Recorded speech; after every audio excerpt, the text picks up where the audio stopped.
Good morning. Okay, so I was reading the Bible. I'm reading First Kings, right? And this is after Solomon had died.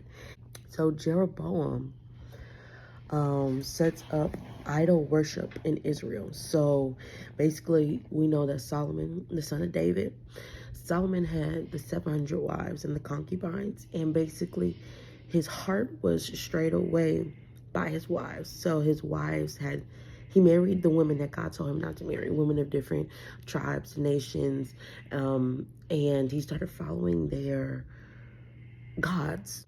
So a man of God from Judah, he comes, he's sent by God, and he's like, you guys y'all gotta basically stop doing this. He says that the altar that you have built will fall in half, and Jeroboam, the person that set it up, hand will wither away. Basically, that happened. The idol cut in half, it was broken. Jeroboam's hand withered up. Jeroboam was like, ask God, to make it come back. He asked God, his hand was okay, right? But God told this man, the story is about this man that don't have a name, this man of God from Judah. God told this man, do not go back the way you came. So if you go into the city this way, do not go back this way. Keep going and circle it all around, and do not eat or drink any water in this place. So they like, oh my goodness, after you saved my hand, like, come eat, come dine with me. And he's like, nah, the Lord my God told me I can't do that. I gotta go. Boom, he packed his stuff, he left. So he left, he ate nothing, drank no water, and he was sitting by, an oak tree. And a prophet comes to him, right? I feel like, he a man of God, he a prophet, right? And he's like, you need to come back to my house, come eat and come drink. And he's like, nah, God told me that I can't go back the way that I was. I gotta keep going. And he was like, I'm a prophet, brother. Just like you. God told me, to bring you back to my house and to eat. And in my head, I'm like, you know how God is. If you disobey him, you'll get in trouble. You know what I'm saying? So I'm like, how you know he's not lying?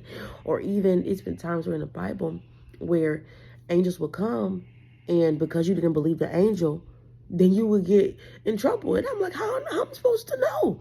How am I supposed to know? People be lying all the time. And it does say that here. He lied to him, right? He didn't get a message from the angel or from God or anything. This prophet lied to him.